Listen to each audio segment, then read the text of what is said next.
Welcome to गुरु केंद्र। मैं Smit. Last class में हमने कार्बोहाइड्रेट के सेक्शन को पढ़ा था, जिसमें हमने मोनोसेकेराइड यानी एक अणु शर्करा और डाइसेकेराइड यानी द्वि अणु शर्करा को अच्छे से एग्जाम्पल के थ्रू समझकर एंड किया था। आज का जो सेक्शन है वो पॉलीसेकेराइड यानी बहु अणु शर्करा है। और अगर आपने इससे पहले का सेक्शन नहीं देखा है, जिसमें मैंने आपको मोनो और डाई के बारे में बताया है, तो उसे आज ही देखें ताकि पार्ट 2 आपको अच्छे से क्लियर हो सके। और कार्बोहाइड्रेट से जुड़े एमसीक्यू को भी आज ही किया जाएगा, तो ध्यान से समझें और अपने एग्जाम में हुए क्वेश्चन को डाउट में ना रखें, उसे आज ही सॉल्व करके याद करें। क्लियर? तो शुरू करते हैं आज का सेक्शन। आज का जो सेक्शन रहेगा वो पॉलीसेकेराइड,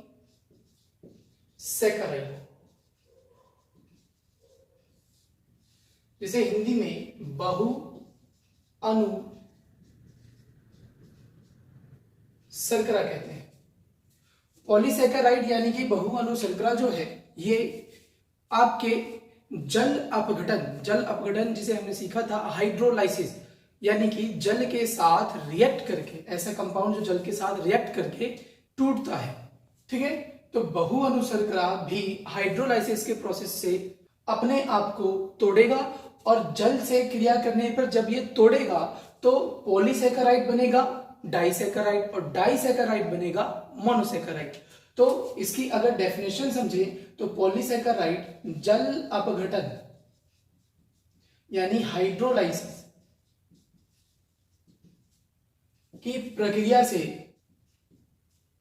डाइसेकेराइड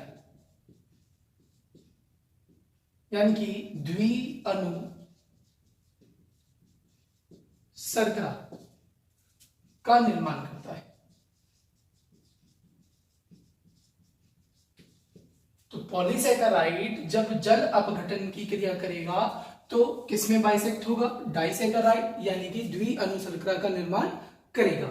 और डाइसेकेराइड जब टूटेगा तो मोनोसेकेराइड यानी एक अणु शर्करा का निर्माण करता है। अब पॉलीसेकेराइड जो है ये जटिल होते हैं।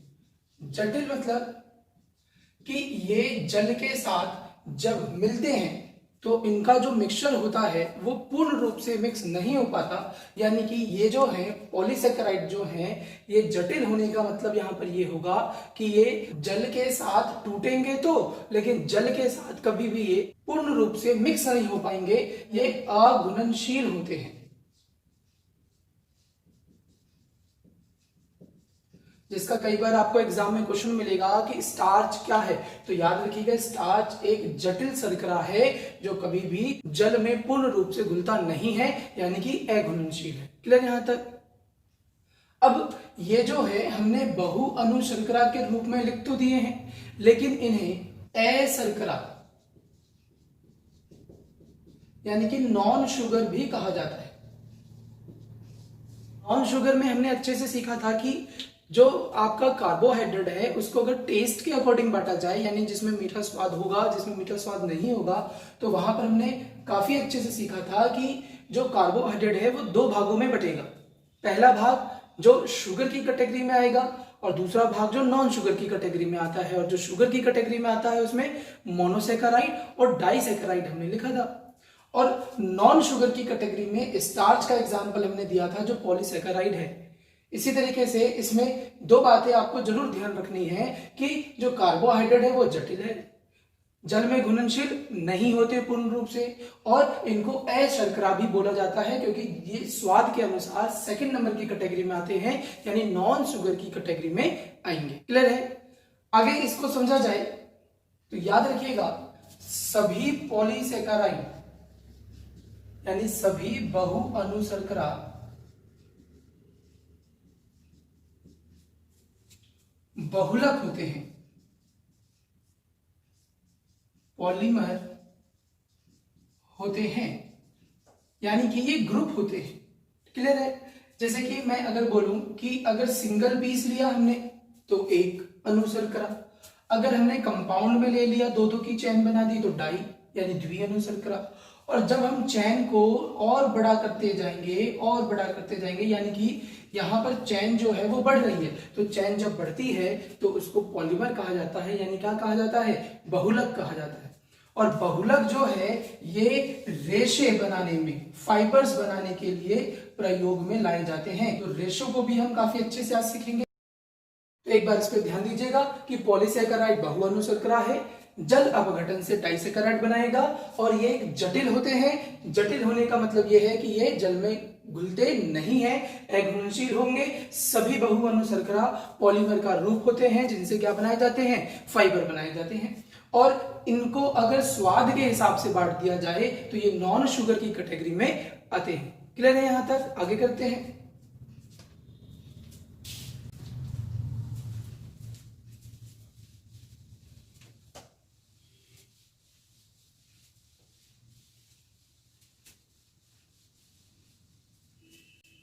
अब इसमें ध्यान दीजिएगा, अगर मैं इसके एग्जाम्पल की बात करूं, बहुअणुशर्करा पॉलीसेकेराइड में जो एग्जाम्पल आते हैं, तो सबसे पहले तो आपको एग्जाम्पल में लिखना है स्टार्च, ठीक है, यानी कि मंड।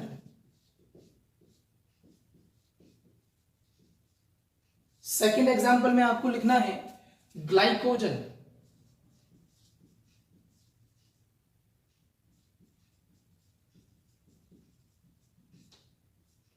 फिर इसके बाद सेल्यूलोज,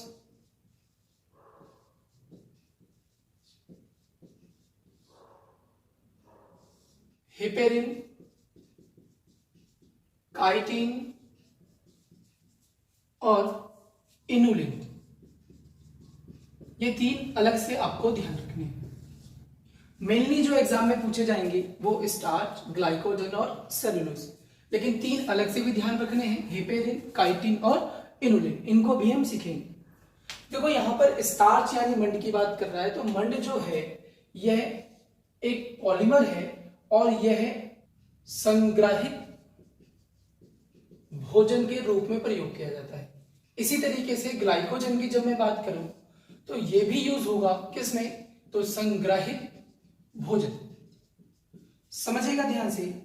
मान लो कि आपने खाना खाया है और खाना जब आपने खाया है तो आप उस समय उसकी जो एनर्जी है वो शरीर में बना रहे हैं, और जब वो एनर्जी आपके शरीर में बन रही है यानी कि जो भोजन है वो एनर्जी बना रहे, ऊर्जा बना रहे, और क्या आप वो सारी ऊर्जा एक बार में यूज कर देते हैं? नहीं, आप उसमें से थोड़ी थोड़ी ऊर्जा का प्रयोग करके कार्य करते हैं।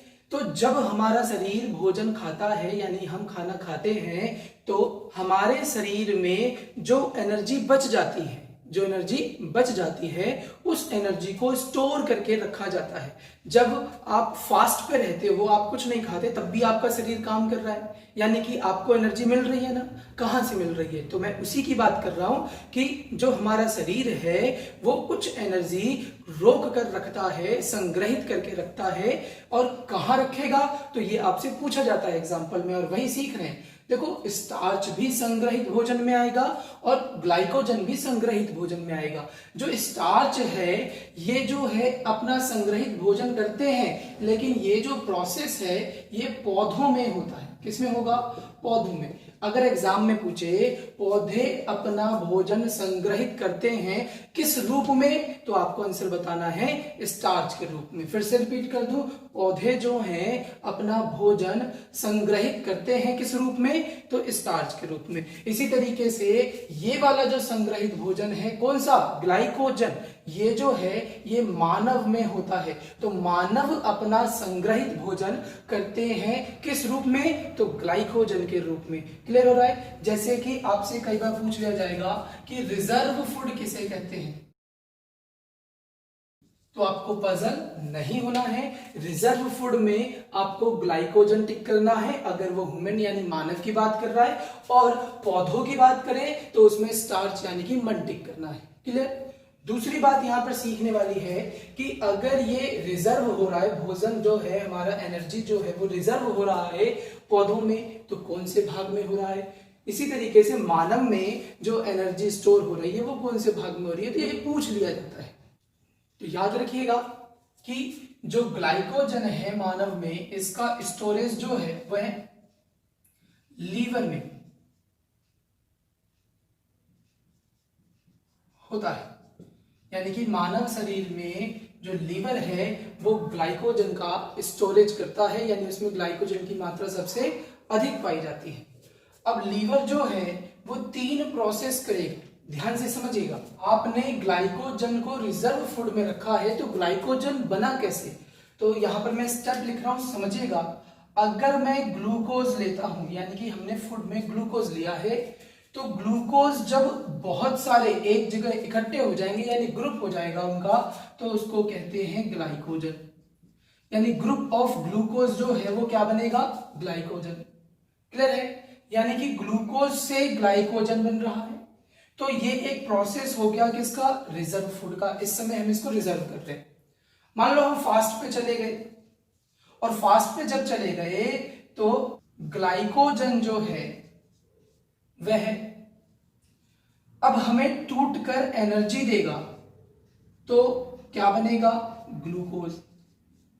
देखो एक सीधी सी बात समझो, हमारे शरीर में एनर्जी के लिए ग्लूकोज चाहिए। एनर्जी के लिए क्या चाहिए, ग्लूकोज। अब ग्लूकोज जब ज्यादा मात्रा में हमारे शरीर में आ जाएगा तो उसको स्टोर करके रख लिया जाएगा, कौन से रूप में, ग्लाइकोजन के रूप में। फिर जब हम फास्ट पे चले जाते हैं तो हमने बाहर से तो ग्लूकोज लिया नहीं, तो हमारे शरीर में जो ग्लाइकोजन है, रिजर्व फूड है, वो ब्रेक होकर फिर से क्या बनाने लग जाएगा, ग्लूकोज। तो ये सेकंड प्रोसेस हो गया, इसमें कोई डाउट नहीं होना चाहिए। अब जब भी एनर्जी बनेगी, जब भी एनर्जी बनेगी, तो एनर्जी जो हमारे शरीर में बनती है वो ऑक्सीडेशन से बनती है। ऑक्सीडेशन मतलब ऑक्सीकरण से बनती है। जैसे कि समझिए कि हमने ग्लूकोज लिया है, ग्लूकोज का सेवन किया, ग्लूकोज रिलेट करेगा किससे, ऑक्सीजन से। ग्लूकोज रिलेट करेगा किससे, ऑक्सीजन से। तो हमारा शरीर जो है आगे चलकर इससे एनर्जी बनाएगा, साथ ही साथ H2O बनाएगा, और साथ ही साथ कार्बन डाइऑक्साइड बनाएगा। अभी सिर्फ इतना समझिए कि ग्लूकोज किससे रिलेट करेगा, ऑक्सीजन से, तो ऑक्सीकरण कहलाएगा, और ऑक्सीकरण के द्वारा हमारे शरीर में क्या बनेगी, एनर्जी बनेगी, वाटर बनेगा, कार्बन डाइऑक्साइड जो वेस्टेज है वो हम बाहर निकालेंगे। तो ऑक्सीजन से रिलेट करके क्या बना है, एनर्जी। यानी कि ये ग्लूकोज जो हमें एनर्जी दे रहा है वो ऑक्सीजन से रिलेट करेगा। तो ग्लूकोज की मात्रा जब ज्यादा हो जाती है तो रिजर्व कर लिया, तो ऑक्सीजन का इसमें यूज होगा, क्योंकि आगे चलकर ये ग्लाइकोजन ही टूटकर हमें क्या देने वाला है, ग्लूकोज देने वाला है। अब अगली चीज जो है, कई बार ऐसा हो जाता है हमारे शरीर में कि हम सपोज रनिंग कर रहे हैं बहुत तेज, और बहुत तेज रनिंग कर रहे हैं, तो हमारे शरीर में ऑक्सीजन की मात्रा क्या हो जाती है, कम, क्योंकि हम जल्दी जल्दी सांस नहीं ले पाते उस समय, तो हमारी सांस फूलने लग जाती है। तो सीधा सा एग्जांपल समझना कि ऑक्सीजन की उपस्थिति है, एनर्जी बन रही है। ऑक्सीजन की उपस्थिति नहीं होगी, ऑक्सीजन की उपस्थिति जब नहीं होगी तो ग्लूकोज लैक्टिक एसिड के साथ मिलकर अगर हमें क्या दे दे, एनर्जी दे दे। बाबा एनर्जी कब देगा, ऑक्सीजन के साथ मिलकर, लेकिन ग्लूकोज जब हमें लैक्टिक एसिड के साथ मिलकर क्या दे दे, एनर्जी दे दे। तो 3 तरीके से हमारे शरीर में एनर्जी का जो फ्लो है वो होगा, समझिएगा। ग्लूकोज से ग्लाइकोजन, ग्लाइकोजन से ग्लूकोज, और ग्लूकोज जब लैक्टिक एसिड, यानी कि जब हम ऑक्सीजन की मात्रा हमारे शरीर में कम हो जाती है, यानी हम ऑक्सीजन का प्रयोग नहीं करते एनर्जी बनाने में, तो लैक्टिक एसिड की सहायता से क्या बन जाता है, एनर्जी बन जाता है। तो इन प्रोसेस के नाम को आपसे पेपर में पूछ लेगा। कैसे, ग्लूकोज जब ग्लाइकोजन बन रहा है, ग्लूकोज जब ग्लाइकोजन बन रहा है तो इसको ग्लाइकोजेनेसिस कहते हैं, यानी कि यह ग्लाइकोजेनेसिस का प्रोसेस कहलाता है। तो ये हो गया ग्लाइकोजेनेसिस। इसी तरीके से जब ग्लाइकोजन टूटकर ग्लूकोज बनता है तो इसे ग्लाइकोजेनोलाइसिस कहते हैं, यानी ये हो गया ग्लाइकोजेनोलाइसिस। और जब ग्लूकोज ऑक्सीजन की सहायता नहीं लेगा, किसकी सहायता लेगा, लैक्टिक एसिड की, और फिर हमें एनर्जी देगा, तो इसे ग्लाइकोनियोजेनेसिस कहते हैं। क्लियर होना चाहिए। ये जो सेक्शन है इसे ग्लाइकोनियोजेनेसिस। तो 3 तरह के प्रोसेस होते हैं हमारे ग्लाइकोजन बनाने में या फिर ग्लाइकोजन को तोड़ने में, या फिर सीधा बोलो कि हमें एनर्जी जो प्राप्त होगी वो 3 तरीके से होगी। एक, डायरेक्ट हम भोजन खाते हैं और ग्लूकोज हमें मिलता है, उससे एनर्जी प्राप्त करेंगे। जब ग्लूकोज की मात्रा हमारे शरीर में ज्यादा हो जाएगी तो स्टोरेज हो जाएगा, यानी कि रिजर्व फूड हो जाएगा ग्लाइकोजन का, और वो हमें इमरजेंसी के समय ग्लूकोज देगा। अब जब हमारे शरीर में ग्लूकोज रिएक्ट करेगा लैक्टिक एसिड के साथ, तब भी हमारे शरीर में एनर्जी बनेगी, लेकिन यहां पर ऑक्सीजन का यूज नहीं हो रहा है। अब लैक्टिक एसिड पे भी कई बार एग्जाम में क्वेश्चन आ जाता है, तो उसको भी समझिए। लैक्टिक एसिड जो है यह हमारे शरीर में या फिर मांसपेशियों में दर्द के लिए उत्तरदायी होता है। तो अगर आपसे पेपर में पूछे मांसपेशियों में दर्द किसके कारण होता है, तो लैक्टिक एसिड के कारण होता है, जो हमारे मांसपेशियों में जम जाता है, इसकी मात्रा क्या हो जाती है, ज्यादा हो जाती है और मांसपेशियों में दर्द हो जाता है। लैक्टिक में एक वर्ड आ रहा है लैक, तो मैंने आपको बताया था लैक शब्द कहीं ना कहीं रिलेट करेगा किससे, मिल्क से। दही में कौन सा एसिड पाया जाता है, तो याद रखिएगा दही में जो एसिड है वो कौन सा एसिड होगा, तो लैक्टिक एसिड। तो ये आपके ग्लाइकोजन से जुड़े हुए क्वेश्चन थे, ठीक है। साथ ही साथ ये भी ध्यान रखें कि ग्लाइकोजन जो है ये एनिमल स्टार्च के रूप में जाना जाता है। अगर आपसे एग्जाम में पूछ ले कि एनिमल स्टार्च किसे कहते हैं, तो आपको ग्लाइकोजन ही टिक करना है। तो कोई डाउट इसमें नहीं होना चाहिए। अगर कोई डाउट है तो कमेंट सेक्शन में लिखें, आपको पूरा सपोर्ट किया जाएगा, ठीक है। मेहनत करें, याद करें। मैं गारंटी लेता हूं अगर इस तरीके से पढ़ोगे तो आपका पेपर में एमसीक्यू जो इससे रिलेट करके आएगा वो कभी नहीं छूट सकता है, ठीक है। आगे इसी तरीके से स्टार्च को भी क्या कहते हैं, संग्रहित भोजन और रिजर्व फूड। और ये जो रिजर्व फूड है ये किसमें होगा, पौधों में होगा। याद रखिएगा कई बार जो हम नमक खरीद कर लाते हैं तो नमक में आप चेक करोगे कि आयोडीन की मात्रा है या नहीं। कैसे चेक करोगे, तो बहुत ही इजी वे से उसको चेक किया जा सकता है कि जो स्टार्च है यानी मंड है यह नमक के साथ रिएक्ट करता है तो नीला रंग बनाता है। कौन सा रंग बनाएगा, नीला रंग। यानी कि जब भी स्टार्च आयोडीन के साथ यानी कि नमक के साथ रिएक्ट करेगा तो कौन सा रंग बनाएगा, नीला रंग, जिससे आप आसानी से चेक कर सकते हो कि उस नमक में आयोडीन की मात्रा है या नहीं। तो सीधी भाषा में अगर इसको समझे तो स्टार्च आयोडीन के साथ रिएक्ट करके कौन सा रंग बनाएगा, तो नीला रंग बनाएगा। अगर नीला रंग बना रहा है तो उसमें यानी नमक में आयोडीन है, और अगर नीला रंग नहीं बना रहा तो आयोडीन युक्त नमक नहीं है। इसी तरीके से कई बार पूछ लेगा आपसे एग्जाम में कि भारत में नमक के साथ क्या मिलाकर बेचा जाता है, तो KiO3। KiO3 मतलब पोटेशियम आयोडेट। याद रखिएगा पोटेशियम आयोडेट भारत में नमक के साथ मिलाकर बेचा जाता है। क्लियर यहां तक, ताकि वे आपके शरीर में पोटेशियम और आयोडीन की मात्रा की पूर्ति कर सके, ठीक है, और आपका शरीर संतुलित रह सके। तो इसमें कोई डाउट आपको नहीं होना चाहिए। आगे करते हैं।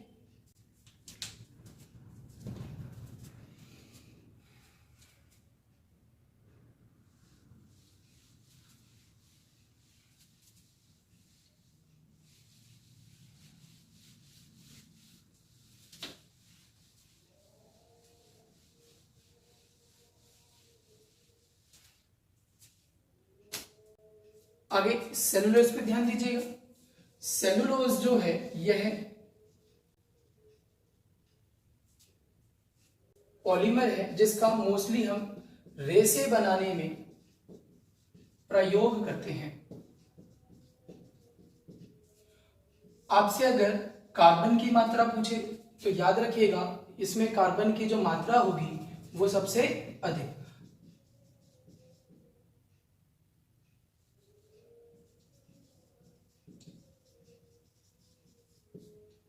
यानी कि अगर मैं बोलूं कि कार्बन की मात्रा सबसे अधिक किसमें होती है, तो आपको क्या टिक करना है, सेलुलोज टिक करना है, ठीक है। मैं यहां पर कार्बोहाइड्रेट की बात कर रहा हूं। वैसे आपको अगर पूछे कि कार्बन का जो रूप है यानी अपरूप जिसको कहते हैं, तो उसमें हीरा, ग्रेफाइट, आदि बताने हैं। और हीरे को अगर हम जलाएंगे, यानी हीरे को अगर जलाया जाए तो हमें क्या प्राप्त होगा, कार्बन प्राप्त होगा। ये भी आपसे पूछा जा चुका है।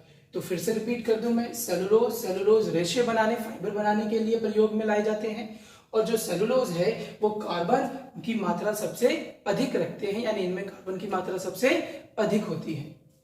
अब सेलुलोज जो है इसका एक और यूज सीखें तो याद रखिएगा, रेसे। रेसे से आपको एक फाइबर ध्यान रखना है, यानी सिंथेसिस फाइबर है वो भी पूर्ण रूप से नहीं है, यानी कि एक ऐसा रेशा है जो प्राकृतिक में हल्का सा केमिकल बनाया जाता है जिसे हम सेमी सिंथेसिस यानी अर्ध संश्लेषित बोलते हैं।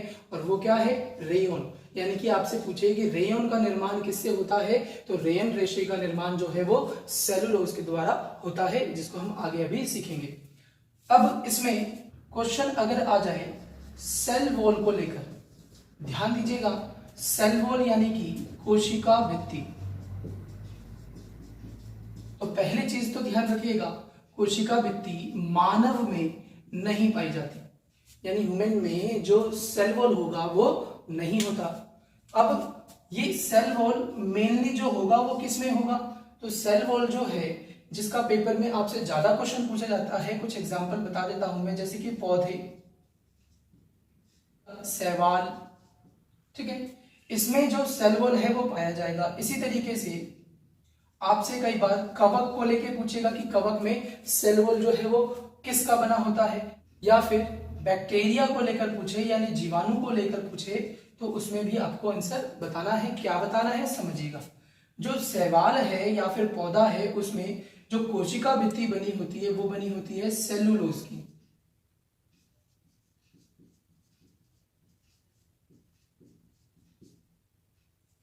इसी तरीके से कवक में जो कोशिका भित्ति होगी वो होगी काइटिन की, और जीवाणु के अंदर जो कोशिका होती है वह म्यूरेन।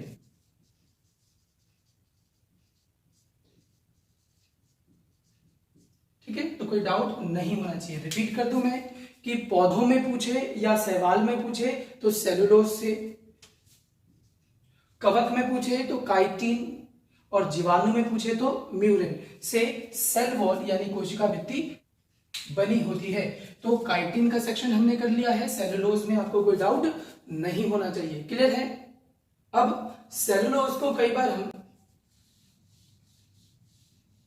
इस प्रकार से भी पूछ लेगा कि मानव जो है वो सेलुलोज का पाचन कर पाएगा या नहीं। तो याद रखिएगा, मानव में सेलुलोज का पाचन यानी डाइजेशन नहीं होता। मानव सेलुलोज का सेवन नहीं करते, यानी मानव जिस पौधे में सेलुलोज की मात्रा ज्यादा होती है उसका सेवन नहीं करते। जैसे कपास बोल रहा हूं मैं, ऊन बोल रहा हूं, तो इन सब में सेलुलोज की मात्रा क्या होगी, ज्यादा होगी, और इसका सेवन मानव नहीं करते। लेकिन जो जानवर होते हैं तो जानवर में सेलुलोज का पाचन होता है, बिल्कुल होता है, जानवर में सेलुलोज का पाचन होगा। क्या कारण है कि मानव सेलुलोज का डाइजेशन नहीं कर सकते और डाइजेशन कर सकते हैं, तो इसको समझते हैं अच्छे से। जो जानवर होते हैं उनकी आंत में एक बैक्टीरिया पाया जाता है जिसे ई कोली बैक्टीरिया कहते हैं, और यह बैक्टीरिया सेलुलोज के पाचन में क्या करता है, तो सहायता करता है, यानी कि सहायक होता है। ठीक है, हमारे में भी होता है ये, लेकिन कम मात्रा में होता है, उनमें ये ज्यादा मात्रा में होता है, जिसकी वजह से वो आसानी से सेलुलोज को डाइजेस्ट यानी कि पाचन में शामिल कर सकते हैं। हम ये पाचन में शामिल नहीं कर सकते क्योंकि हमारे में ई कोली यानी आंत में जो ये बैक्टीरिया है इसकी मात्रा क्या हो जाती है, कम हो जाती है। बैक्टीरिया यानी कि जीवाणु। कौन सा जीवाणु सेलुलोज के पाचन में सहायक होगा, तो आपको ई कोली बताना है। तो क्लियर है, आगे करते हैं।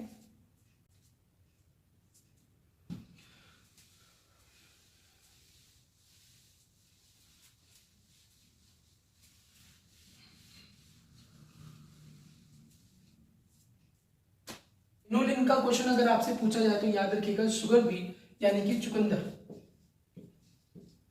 में कौन सा कार्बोहाइड्रेट पाया जाता है, तो आपको इनुलिन बताना है, जो एक प्रकार का बहु अनुशर्करा है। इनुलिन का जो यूज है वो हम मेडिसिन बनाने में भी करते हैं, ये भी ध्यान रखिएगा, यानी दवाइयों के रूप में प्रयोग। ठीक है। हिपेरिन, हिपेरिन जो है हमारे शरीर में रक्त स्कंदन को रोकता है, यानी कि हमारे शरीर में रक्त जमाव होने से क्या करेगा, रोकेगा। ठीक है। जैसे कि समझिएगा, कहीं पर कट जाने पर वहां पर एक क्लॉट आता है, क्लॉटिंग आता है, जिसको आप रक्त स्कंदन बोलते हो। और ये रक्त स्कंदन जो है ये फाइब्रिनोजन प्रोटीन और विटामिन के 1% आपको कैल्शियम भी चाहिए होता है, इन सब की सहायता से मिलकर बनता है।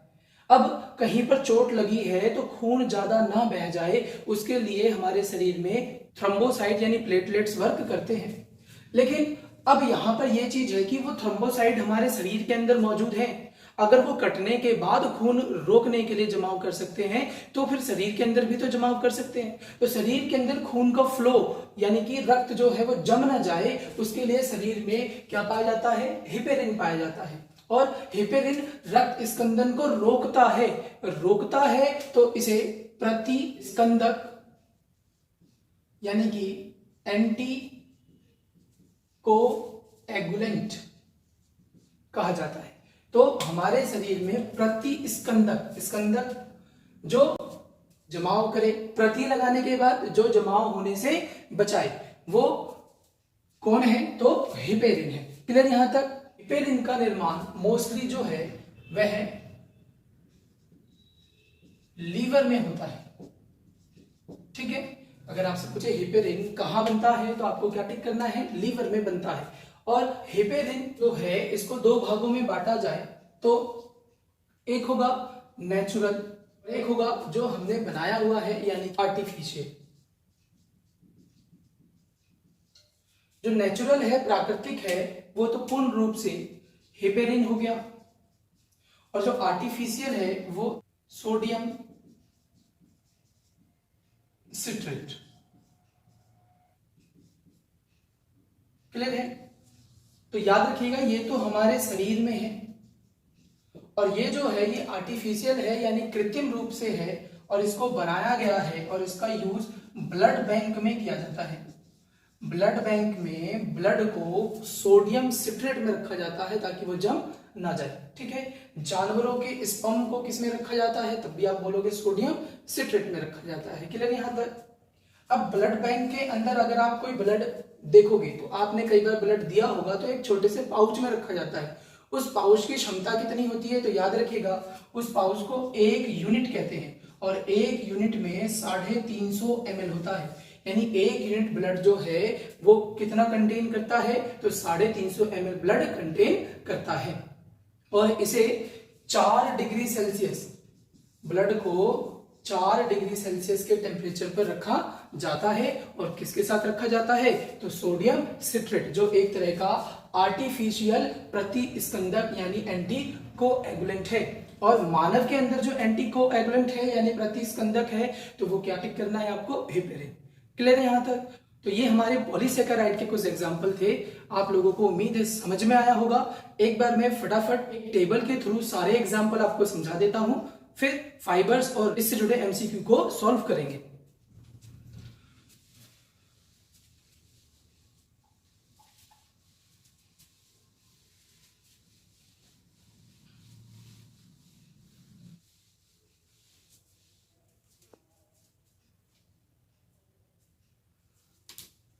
सीखा था मोनोसेकेराइड। मोनोसेकेराइड यानी कि एक अणु शर्करा, और एक अणु शर्करा के 2 एग्जाम्पल हमने इंपॉर्टेंट सीखे थे, जिसमें पेंटोज और हेक्सोज। एक पेंटोज था और एक हेक्सोज था। पेंटोज में आरएनए और डीएनए की बात हमने करी थी, और हेक्सोज में ग्लूकोज, फ्रक्टोज और गैलेक्टोज। बात की गई थी। तो आरएनए यानी कि राइबोज न्यूक्लिक एसिड और डीएनए यानी डीऑक्सी राइबोज न्यूक्लिक एसिड, इसमें पेंटोज शर्करा पाया गया था यानी C5H10O5। और डीऑक्सी यानी कि डी मतलब कम कर देना, ऑक्सीजन को कम कर दिया हमने, तो C5H10O4 ये जो है ये किस में आएगा, तो डीऑक्सी में यानी कि डीएनए में। इसी तरीके से ग्लूकोज का यूज हमने किया था कोशिका को एनर्जी यानी कि कोशिका को ऊर्जा किससे प्राप्त होगी, तो ग्लूकोज से प्राप्त होगी। और ग्लूकोज को हमने अंगूर के एग्जाम्पल से समझा था कि अंगूर में क्या पाया जाता है, तो ग्लूकोज पाया जाता है। फ्रक्टोज की बात करें तो फ्रक्टोज में हमने शहद का एग्जाम्पल लिखा था, और शहद जो है मधुमक्खी के द्वारा फूलों के पराग को चूस कर यानी कि जो सुक्रोज है उसको तोड़कर फ्रक्टोज में जब बनाया जाता है तो शहद का निर्माण होता है। गैलेक्टोज को मस्तिष्क शर्करा कहते हैं, ठीक है, ये हमने एग्जाम्पल में सीखा था। आगे द्विअणु शर्करा जब हमने सीखा तो उसके जो एग्जाम्पल थे वो भी डिस्कस कर लेते हैं एक बार जल्दी से। द्विअणु शर्करा में पहला नाम जो हमने लिखा था वो ग्लूकोज प्लस ग्लूकोज यानी ग्लूकोज और ग्लूकोज के मिलने से बना था, जिसे माल्टोज करके हमने लिखा था। और ग्लूकोज जब फ्रक्टोज से मिलेगा यानी कि फ्रक्टोज से, तो फ्रक्टोज में अभी मैंने बताया शहद यानी कि ग्लूकोज प्लस फ्रक्टोज बनेगा सुक्रोज। इसी तरीके से ग्लूकोज गैलेक्टोज से बनता है तो लेक शब्द आ रहा है यानी कि क्या हो जाएगा, लैक्टोज। तो माल्टोज में जो एग्जाम्पल थे वो थे आपके अनाज, बीज वाली ज्यादातर चीजें जिसमें गेहूं आपको बताया गया था। सुक्रोज में जो आपको ध्यान रखना है वो है गन्ना, गन्ने के अंदर सुक्रोज पाया जाता है। इसको किचन शुगर या फिर टेबल शुगर भी हमने लिखा था, रखें। और लैक वर्ड रिलेट करता है दूध से, तो दूध में जो मिठास होती है या कार्बोहाइड्रेट होता है वो कौन सा होता है, लैक्टोज। फिर आज की क्लास में जो हमने सीखा है वो है बहुअणु शर्करा। और बहुअणु शर्करा के जो हमने एग्जाम्पल सीखे हैं उसमें सबसे पहले मंड यानी कि स्टार्च, फिर ग्लाइकोजन, फिर सेलुलोज, इसके बाद हेपेरिन, इनुलिन और काइटिन। ये एग्जाम्पल हमने सीखे थे। मंड का जो हमने एग्जाम्पल समझा उसको काफी अच्छे से सीखा हमने। और अगर इसका पूछे कि ये पाया कहाँ जाएगा तो आपको आलू टिक करना है। आलू के अंदर किसकी मात्रा अधिक होती है, तो मंड यानी स्टार्च की मात्रा। इसी तरीके से बिना छिलके वाली चीजें यानी कि चावल, चावल में भी क्या पाया जाएगा, आपका मंड पाया जाएगा। ग्लाइकोजन जो है ये ग्लूकोज का पॉलीमर है यानी ग्लूकोज को जोड़ने से बनता है, तो इसको हमने रिजर्व फूड के नाम से लिखा था। इसमें भी कोई डाउट आपको नहीं होना है। सेलुलोज जो है सबसे अधिक कार्बन और सेल वॉल के एग्जाम्पल से हमने समझा था कोशिका भित्ति जो है वो सेलुलोज की बनी होती है, सबसे अधिक कार्बन जो होगा वो सेलुलोज में होगा। हिपेरिन जो है एंटी कोएगुलेंट यानी कि प्रति स्कंदक के रूप में जाना जाएगा। इनुलिन को शुगर रूट यानी कि चुकंदर या दवाई बनाने के रूप में प्रयोग किया जाता है। और काइटिन जो है यह पौधे या शैवाल में अगर पूछे तो आपको सेलुलोज बताना है। लेकिन जैसे ही आपसे कवक पूछ ले तो कवक में आपको क्या बताया जाएगा, तो काइटिन। तो कवक की जो कोशिका भित्ति होती है वो किससे बनी होती है, तो काइटिन से बनी होती है। और जीवाणु की पूछे तो वो भी मैंने आपको लिख पाई है म्यूरिन, ठीक है, इसको भी आपको ध्यान रखना है। तो ये आपके कुछ एग्जाम्पल हैं जो पेपर में बहुत पूछे जाते हैं, इसको ध्यान रखना है। अब सेलुलोज से जो रेशे बनाए जाते हैं उसको समझते हैं और आगे करते हैं।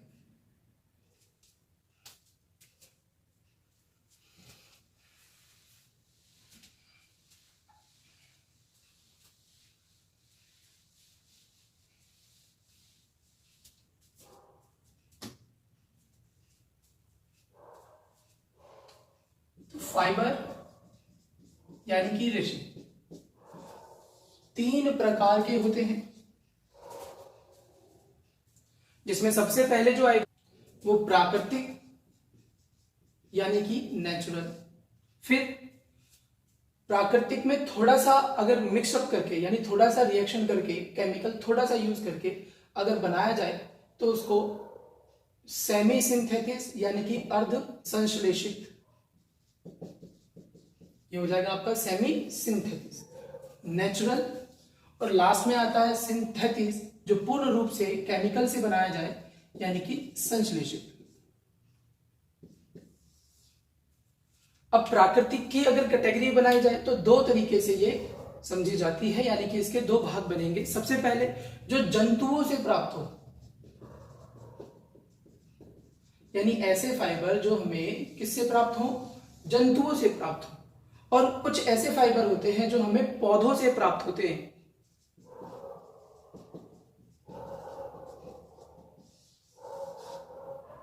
अब जंतुओं से जो प्राप्त होंगे वो फाइबर प्रोटीन के बने होते हैं, और पौधों से जो प्राप्त होंगे वो हमने अभी सीखा कि सेलुलोज के बने होंगे। ठीक है, तो जंतुओं से कौन कौन से फाइबर प्राप्त किए जाते हैं? तो जंतुओं में सबसे पहले आपको लिखना है रेशम यानी सिल्क और ऊन यानी कि कॉटन। ठीक है, तो रेशम और ऊन जो है ये जंतुओं से प्राप्त किए जाते हैं और यह जो है प्रोटीन से निर्मित होते हैं। ठीक है, और प्राकृतिक रेशों में आएंगे। पौधों से प्राप्त होते हैं जो सेलुलोज के बहुलक के द्वारा बनाए जाते हैं, तो उसमें आपको कॉटन और जूट का एग्जांपल लिखना है। अर्ध संश्लेषित की बात करें तो अर्ध संश्लेषित ऐसे जो प्राकृतिक चीजों को यूज में लाकर थोड़ा सा केमिकल यूज करके बनाया जाए, यानी कि नेचुरल फाइबर पर केमिकल रिएक्शन से बनाया जाए। तो इसके अंदर जो आपको लिखना है वो लिखना है रेयॉन।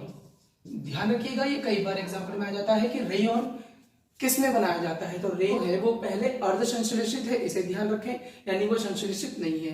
क्लियर? और ये जो है सेलुलोज के द्वारा बनाया जाता है, और सेलुलोज पे जब केमिकल रिएक्शन कर देते हैं तो रेयॉन का निर्माण होता है। संश्लेषित वो होंगे जो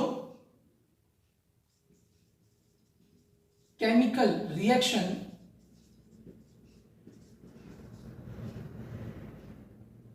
के द्वारा बनाए जाए। ठीक है, इसके अगर मैं एग्जांपल बोलूं तो पॉलिस्टर और नायलॉन, ध्यान रखना है।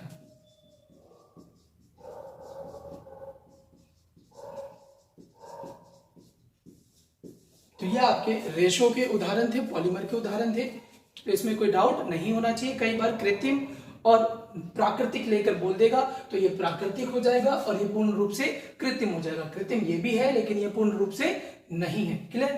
अब जो भी कुछ आज हमने सीखा वो और जो हमने इसके पार्ट 1 में सीखा था वो मिला दिया जाए तो आपका कार्बोहाइड्रेट का सेक्शन कंप्लीट होता है, और इसे बहुत अच्छे से सीखा है तो इसमें डाउट नहीं होना चाहिए। मेहनत करें, ज्यादा से ज्यादा याद करें। ठीक है, इसके एमसीक्यू को अभी डिस्कस करेंगे।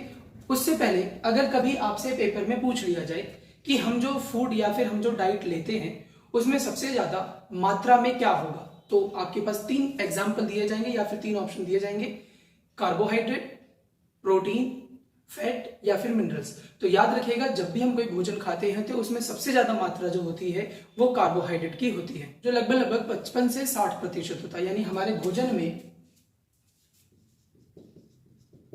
55 से 60% क्या पाया जाता है, कार्बोहाइड्रेट।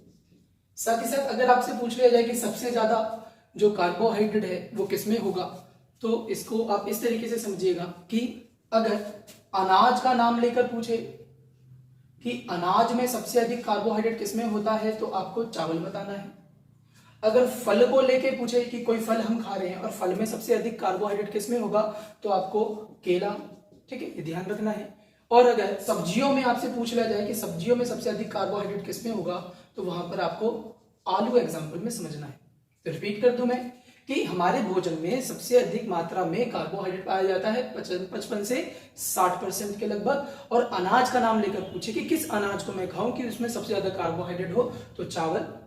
और फल को लेके पूछे तो केला, और सब्जियों को लेके पूछे तो आलू। साथ ही साथ कई बार ऐसे भी पूछ लेगा कि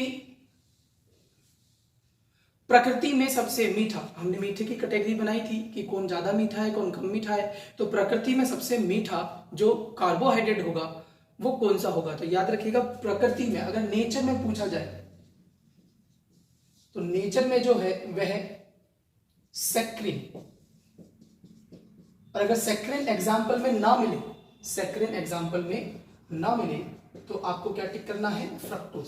ठीक है, ज्यादातर आपको एग्जाम में फ्रक्टोज का नाम मिलेगा, तो याद रखिएगा नेचर में जो सबसे मीठा होता है वो क्या होगा, आपका फ्रक्टोज। ठीक है, और ना मिले तो सैक्रिन आप एडजस्ट कर लीजिएगा, वहां पर दोनों एक साथ नहीं देगा। इसी तरीके से मानव निर्मित बोले तो हमें अच्छे से पता है मानव ने जो निर्माण किया है मीठे का वो चीनी है, और चीनी जो बनती है वो सुक्रोज से बनती है।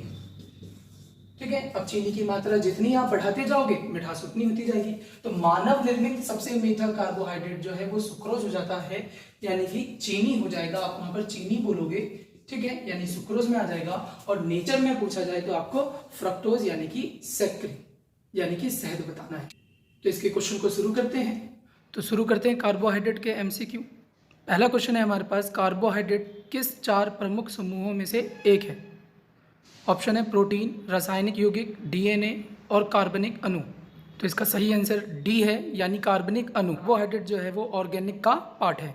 सेकंड क्वेश्चन है हमारे पास, निम्नलिखित में से कौन सा तत्व कार्बोहाइड्रेट बनाने वाला नहीं है। ऑप्शन है कार्बन, हाइड्रोजन, नाइट्रोजन, ऑक्सीजन। तो कार्बन का जो फॉर्मूला होता है वो C6H12O6, यानी इसमें कार्बन होगा, हाइड्रोजन होगा, ऑक्सीजन होगा। तो कार्बन, हाइड्रोजन, ऑक्सीजन होंगे, क्या नहीं होगा, नाइट्रोजन।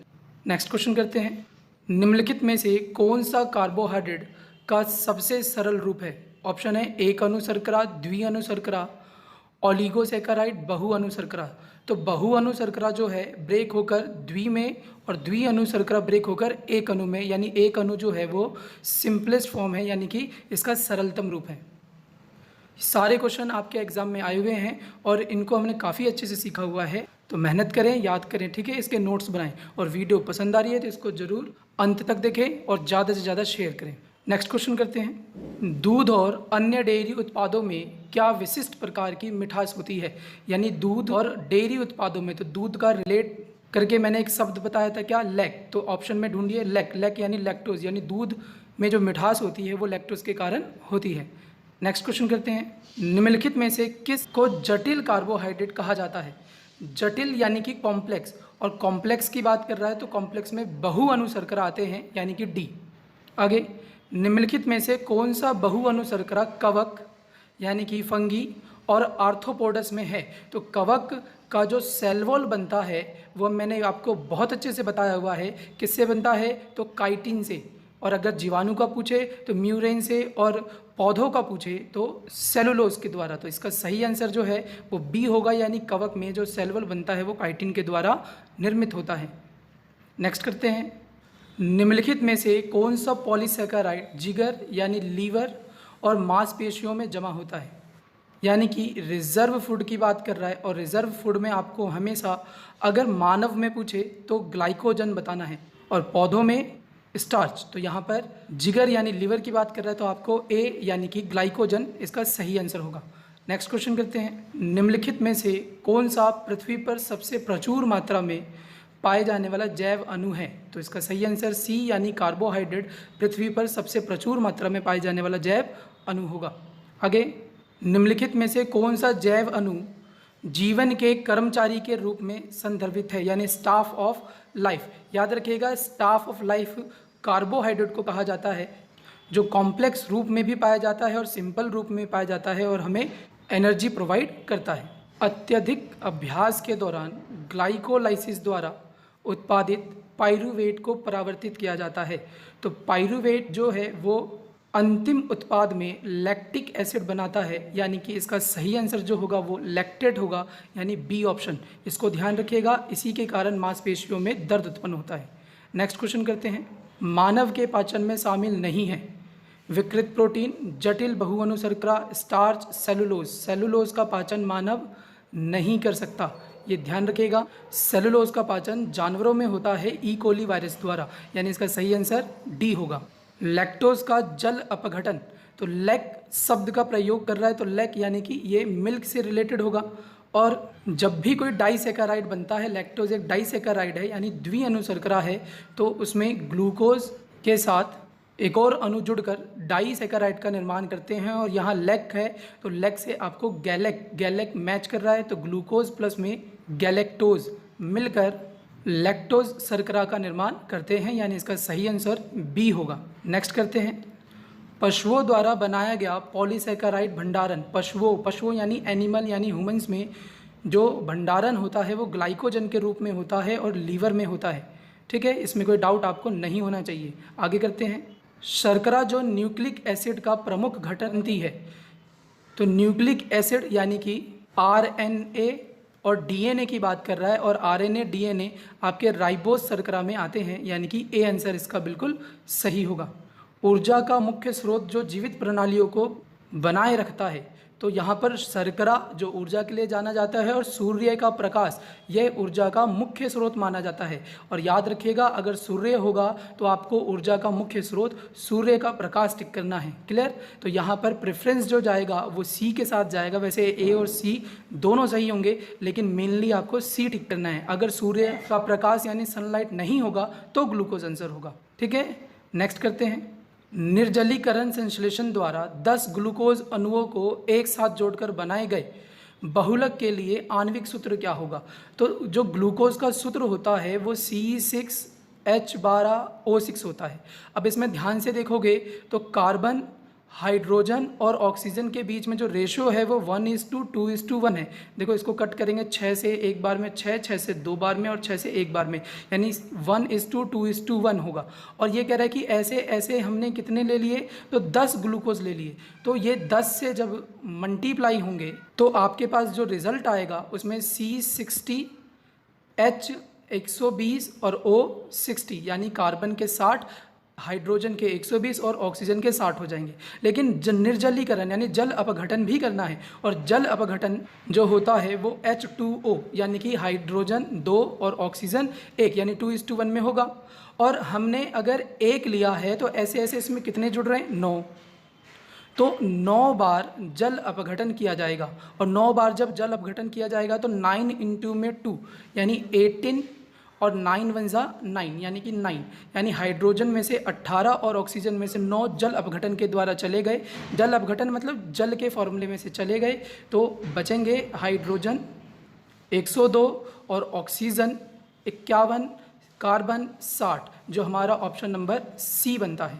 तो इसमें कोई डाउट आपको नहीं होना चाहिए। ठीक है, तो इस तरीके से आप किसी भी बहुलक का जल अपघटन द्वारा आसानी से फॉर्मूला निकाल सकते हैं। तो ये हमारे कार्बोहाइड्रेट के क्वेश्चन थे। Thank you for watching. अगर वीडियो पसंद आई है तो इसको ज़्यादा से ज़्यादा लाइक करें, शेयर करें, सब्सक्राइब करें, और मिलते हैं नेक्स्ट वीडियो में। जय हिंद, जय भारत।